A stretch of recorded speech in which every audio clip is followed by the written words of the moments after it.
Hey everyone, thanks for tuning into another episode of eDiscovery After Hours. My guest this week is Gabe Landau from Haystack. In spite of having 15 years of experience producing game shows and reality shows, he somehow agreed to come on this podcast. I don't know why, but I'm glad he did. Gabe is just one of the nicest, most genuine, down-to-earth people in the industry. And so I think you're really going to enjoy this episode. We talked about things ranging from the fact that we're both drummers and our glory days of gigging in middle school and high school to his time in the entertainment industry and also about his addiction and recovery journey. And I was so grateful that he was willing to share some of that with us. And then, of course, we talk about how in the world he transitioned into the e-discovery space. How that came about and what's going on at Haystack these days. So it was a fantastic episode. He's a great guy. I know you're really going to like this. Our sponsor this week is Discovery Master. Discovery Master partners with managed review providers to give them and their clients unparalleled reporting for document review projects in Discovery Master. A lot of times managed review providers may have multiple instances of relativity in-house, whether that's on-prem or in Rel 1. And they're also working with databases hosted elsewhere, whether that's their clients' instances or instances hosted by other channel partners. So for one login to see all of those document review projects in one place, no matter where the data lives, they use Discovery Master to keep track of that. So check out www.discoverymaster.co to learn more. Thanks for tuning in. You don't know how to drink, your whole generation. Drinks on the house. Yes, sir. No, wait a second. Drinks are 50% off. Right. No, wait a second. Double the price of everything.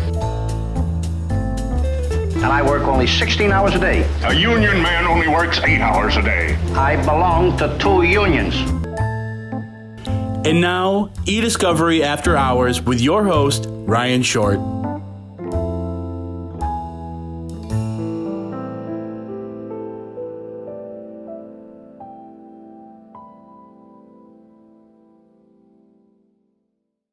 All right, Gabe, welcome to eDiscovery After Hours, man. Cheers. Well, thank you. Cheers to you. Yeah. To Wegmans. I was going to say, what are we working on here? The good old cherry pomegranate Wegmans flavored seltzer. Wegmans. Okay. Some brand loyalty there? Yeah, well, it's delicious. I'm a Wegmans fan. We don't have Wegmans here in the Midwest. Interesting opportunity. Isn't it, though? Different show, though. Yeah, different show. Yeah. Although we could just, this could become like a real life pivot session where we just quit eDiscovery and go into grocery retail and just. It wouldn't be the first time we pivoted or I pivoted careers. So no problem there. Let's do it. You're jumping ahead, man. I've got my bullet points written down, and that's not really? till bullet number 3. Well, participate. All right, let's. So I have to start by. We have a few similarities, you and I. I've been lucky enough to chat with you on the phone a couple of times. We met at DC at the Masters Conference. Yep. What hasn't come up is, are you a drummer? I am. How did you move? Well, the what's over your shoulder gave it away. Yeah. Are you looking at the patents for the drums? I am. So tell me more. What's going on here? Yeah, I love drums. Music is a huge part of my life. I believe in the power of it and that it can, influence emotions or enhance them. And all my life that I can think back, it's been an integral part of my life. And so I was really a good drummer. My peak, I'm 42 now.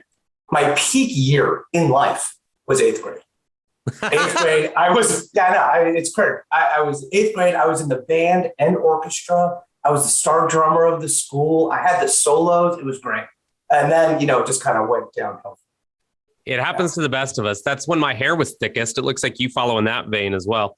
Very early, I lost this hair. Let me tell you something. The one advantage of going bald early is it seems like age has really worked well in my favor because I looked 42 when I was 16 going bald. True. So challenging at 16, great. True. How old were you when you got your first drum set? I was 13. First song I learned, Paradise City. It was a very easy song to learn. Yeah. Boom. And I clap. rocked it. Boom, clap. Yeah. Right. Yeah, exactly. Do you still have that kit, or do you still have No, a that kit? kit is long gone. What I have now that I have children and family, is an electronic drum kit in the basement. Mm-hmm. It really, I understand what I'm playing, but without like any musicians around me, it just sounds like banging and clanging. So I like to have respect for the people in the house and the neighbor. Now, is your electronic kit? We're just going. This is just becoming a music podcast now. We're going from Wegmans to. So I'm a Pearl Export guy. Oh, you're a drummer. I am. I have an acoustic set. It's in the garage. We have in our garage. There's two car garage. There's a Chrysler Town and Country in one stall, and a 1998 Pearl Export series with Zildjian A-line cymbals in the other stall. Yes, I would love to play on a real kit again. I just got an opportunity. Somebody called me. They're like, "Oh, I heard you're a drummer. Maybe we could play a little bit." And I petrified of playing with other people right now. Last time I played with other people was a while ago, and I'm pretty sure my time, like I have really good time, but the fill situation really accenting, giving it depth, very rusty.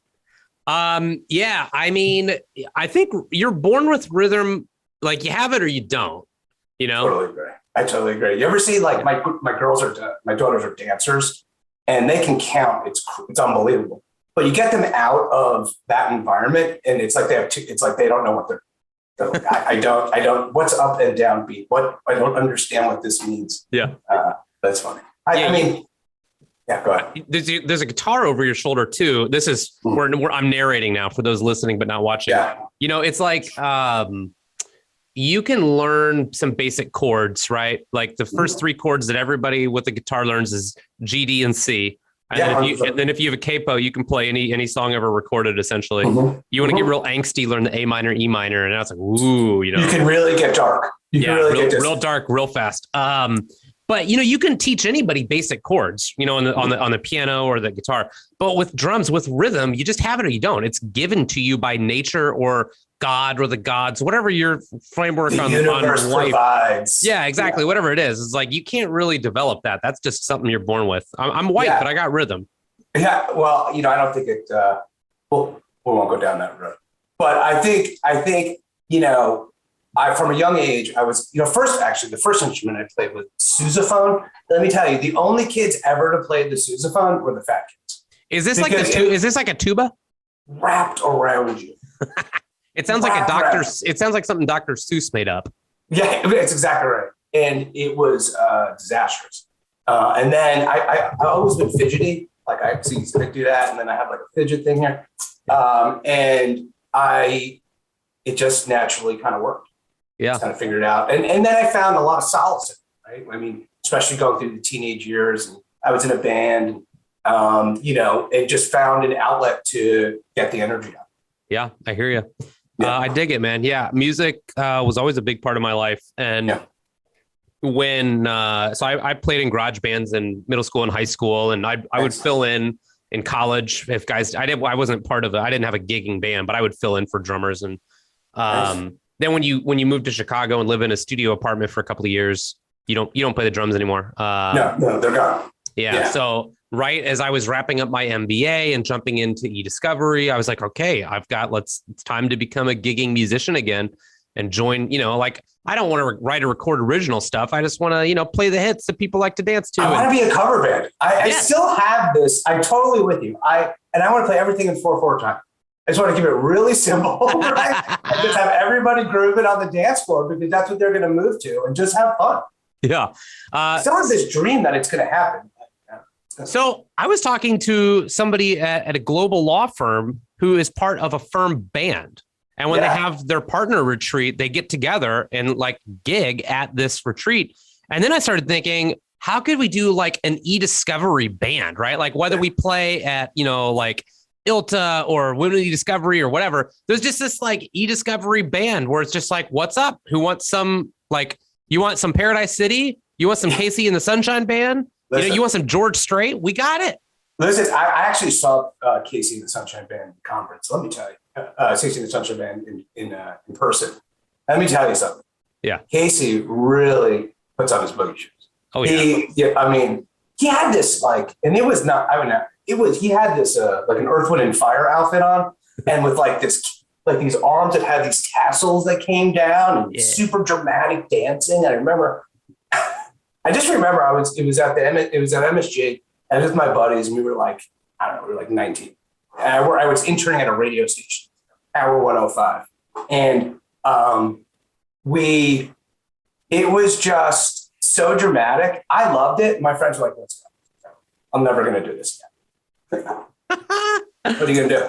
So this provides a nice segue that was unplanned because I didn't Great know. segue. One of my bullets was not to talk about drumming for 8 minutes. So now we only have drummers left. It's like you, me, maybe Fred Armisen is listening, for those of you who get that SNL reference. So anyway, your eDiscovery is your second act, maybe your third act. I don't know. Yeah, you spent like 15 years in the entertainment industry. Yeah, sure did. So, and your undergrad degree is in radio and television, right? I have a telecommunications management undergrad degree. There we go. You could have management. Yeah. Well, I kicked the habit. I did one internship on Music Row in Nashville and I was like, no. So a couple of questions, but I'll kick off with this. And then we'll talk more about like your actual path from undergrad into what you did in the entertainment industry. But I always found that the talent, and I say always found, I mean, it was 90 days, right? But at that time, if you were on country radio, I met you, I was working with you, there was the fan fest and there was, the behind the scenes of this, that, and the other. I found almost to a fault, the talent that was famous was like the nicest, most down to earth people who, and this was Nashville. So it's not, it's country music. It's not LA and Hollywood and all that entails, but they were just like super nice people who just happened to be good singers. And it was their handlers and the people around them that were insufferable and self-aggrandizing. And I knew I can't work with these people every day of my life. So instead I came to work with litigators. Right. Yeah, exactly. Very easy people, very type A, very type B personalities. Yeah. I had really interesting experiences in television. My main job from like when I interned in college in Los Angeles to 2016 was producing reality shows. And so I produced some really big shows and worked with some great talent. Sometimes the talent was difficult. I won't name names, but there was a modeling show that I produced for a number of seasons that, was challenging. But you work around it, right? The production is a pretty big machine as you go through it. And but some of the talent, like I worked with The Rock on a show in Panama. I did a competition show down there, and he was incredible. I mean, the nicest man on earth. And knew everyone's name, stayed extra time when he needed to. I mean, it was an incredible experience. So I didn't really know the rhyme or reason for why they were nice or why they weren't. I think some appreciated the process. Yeah. Right. And I think that's what really what separated. So, you said that you produced shows. I think one of the time when credits are scrolling or you're watching somebody, on TV or listening to radio and you hear, oh, my producer said this or the producer did this. Most people don't have any idea what is a producer and what do they do. So from college through 2016, what were you doing as a producer? What does that mean for the lay folks out here? Yeah, it's a good question. So there are many different types of producers where I really gravitated. So my internship was on Fear Factor season 2. And then I graduated college and I moved out to Los Angeles. And I worked on them for Fear Factor for a couple seasons. And then naturally, because of just the logistics of Fear Factor with helicopters and stunts and cranes and many, many cameras and a huge crew, I kind of fell into the more challenge type producer, logistical producer role, because that's just kind of where my experience was coming from such a large show. So, whether it was American Ninja Warrior or, Amazing Race, right? I mean, so that was my role, was to kind of set up, whether it was Amazing Race, go to a country, interface with the liaisons there, work with all the logistics from the production company, figure out the actual challenges themselves, test the challenges, make sure it's buttoned up and tight for standards and practices, because ultimately it's a game show and there's a lot of money on the line, and you can get some really big implications if there's any sort of idea that there's I'm not a neutral party to it, right? Yeah. So I have to go through all this kind of due diligence. And so that's kind of where I fell towards the later part of my career. I got more on the story side. So reality producing, it's a lot of stories. So that's where you reference, which is, my producer told me to do this because ultimately there's a finite amount of time and there's a finite amount of money. And you go into the shoot with this idea of what the story could be, right? You kind of have this world and these characters and you put them in a location where you go, okay, this is where I think the story can go based on what happened previously. And kind of, they know what they're doing, right? I mean, these, long gone are the days of really pulling somebody from the street and, they're like, oh, I'm going to give you a reality show. These people know what they're doing and they get produced and they give sound bites, right? And they have interviews, but they know they need to be punchy. So they stand out and connect the story in a really succinct way. And you just do it. Yeah. So I don't want to ruin anyone's dreams of reality shows, but competition shows are real. I mean, those have to be, the outcomes are absolutely not planned. Sure, there could be, roadblocks and curveballs thrown in from a gaming perspective, from the gaming ship, but that's done neutrally across the board. Or it's done through like a draw of a hat or a randomized sample that is completely neutral. I've seen a few people who will pontificate on LinkedIn, and they'll be like, because a lot of times people will mix business and pleasure now, especially post-COVID. And so you'll see people have like this hot take about how oh, I'm such a cynic because of marketing and like this, like the cloud, there's no such thing as a cloud. It's physical servers. It's a data center. It's this, and that, it's the other. It's not really the cloud. Like you need to cut through the stuff. And then they'll talk about how they love this reality show. And I'm like, all right, cognitive dissonance. Well, I think, there you go. People like to believe what they want to. There's a lot of power that our minds have and that my minds have, right? So you can want to believe things that aren't necessarily based in fact, or you could choose also the power to not believe something that's real because it may be just too painful, right? I mean, that happens a lot with trauma and a lot of, emotional trying times where the reality is too hard to deal with, so it's survival. I'm really tempted to pull this thread and see where this goes. Right. Do you have more to say on this topic? No, I mean, I think, my experience is, the human experience, so I've had a lot of experiences that I've brought to the table and all the different aspects of work and personal life. I mean, part of it is struggling with, addiction and going into recovery and what that means and the journey of kind of self-acceptance and the journey of getting better as a person and always striving to live by these certain principles so that I can live a purposeful life, right? And part of that journey of growing and getting better is dealing with things that have happened in the past, and, what I've realized for me is that,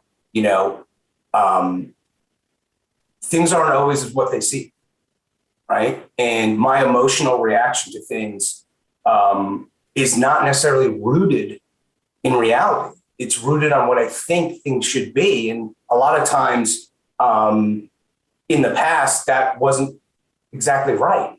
What happens now for me is like, what is globally and holistically the right thing to do?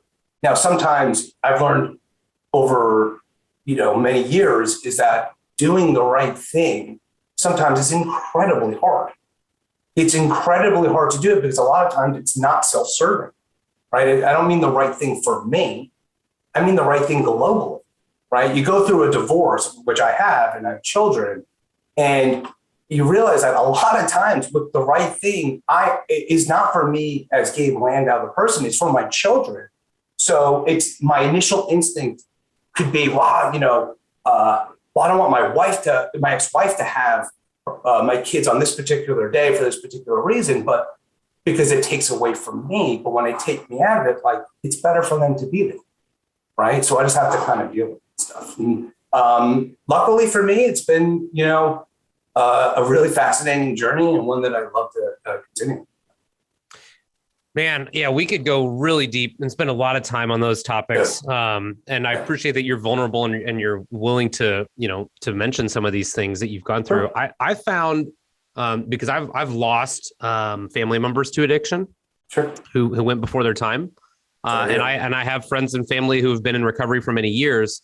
And one of the things that I find about those who are in recovery is who've successfully remained sober for a number of years, right, is an incredibly high degree of self-awareness. And there's a space between an event and a reaction. Yeah. Have you always had the personality that lends itself towards that self-reflection? Or is that something that you had to develop as part of your recovery? Yeah, that's a good question. I used to think that I was super in touch with, my place in, the world and my place kind of in society and in myself. And it turns out that was just not true. And, I'm sorry that you lost, some people along the way. It is a difficult experience. I've lost a number of friends and sponsees and people around me in my kind of my proximity to it. And it's challenging because you just want to shake people and say, hey man, it's possible, right? Like recovery is possible, no matter what your road was to get there, it's totally possible. And you don't have to burn your house down and you don't have to destroy your life in order to get a second chance. And, we're powerless over that. And that's one of the things that, the program kind of talks about. And, that what you discussed right there is kind of what we call it, the power of the pause, right? And, that is an unbelievable gift that I've gotten since being in recovery and working on the program. And it is, I gotta tell you, so the consequences for me acting out or causing, destructive behaviors or causing harm intentionally or unintentionally to other people, it's great. It's just much different for me than probably a normal person, right? Because for me, I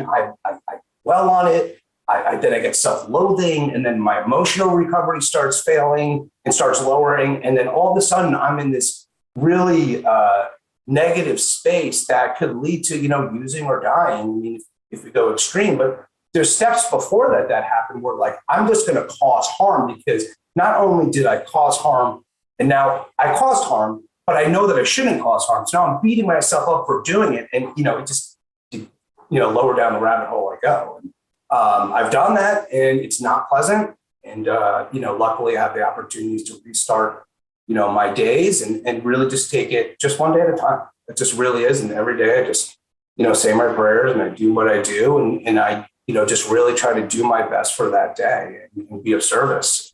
That applies to inside of the workplace and outside of it, right? Like I don't have the ability to kind of make that distinction. I used to, and then I was traveling the world and I was doing all these things, and it looked really good on the outside, right? It looked really good. I had a wife, a house, a really cool job, but on the inside, I was lost and I was compromising values and morals. And so once I started to, my using increased and progressed, it just became a kind of self-fulfilling prophecy. Yeah. Well, I mean, again, thanks, man, for sharing that. It's really beautiful. And so to get more towards putting a bow on this, right? You mentioned how things looked good from the outside. And it's to make light of a situation here, because you need a little humor in things, right? Sure. You went from a career perspective. I produce reality TV and competition game shows, and I'm working on these things that are household names. And then you say, nope, you know what? I want to go work in document review and sell to lawyers and list support teams. So let's talk about how you transitioned into the e-discovery space. You were with Review Right, which of course then was acquired by Haystack. So talk about how that transition happened. What kind of the highs and lows as you got to know after, 15 years or so in entertainment. Talk about your baptism into this new industry, and then what it was like, going through the acquisition with Haystack as well. Yeah, I appreciate that. It is true. It's kind of like being reborn on so many levels, right? I mean, there are some skills and, that I was able to kind of apply, but really e-discovery and legal professionals and the technologists that we work with, it's a whole different landscape, a whole different vernacular. And, what happened for me is that, at some point I decided I can't go back to doing what I was doing. It was just not worth it anymore. I couldn't continue, my schedule, I couldn't continue my routine, I couldn't my children. It just wasn't worth it anymore. And so I got an opportunity to get in review right. And, really, I got very, very lucky. I got very lucky that somebody, the company took a chance on me as somebody who didn't have any experience. And that the people that I was working with were really, and they continue to be, extremely generous with their time and their experience with me. And I don't take it for granted at all. It's unusual to get an opportunity in this space.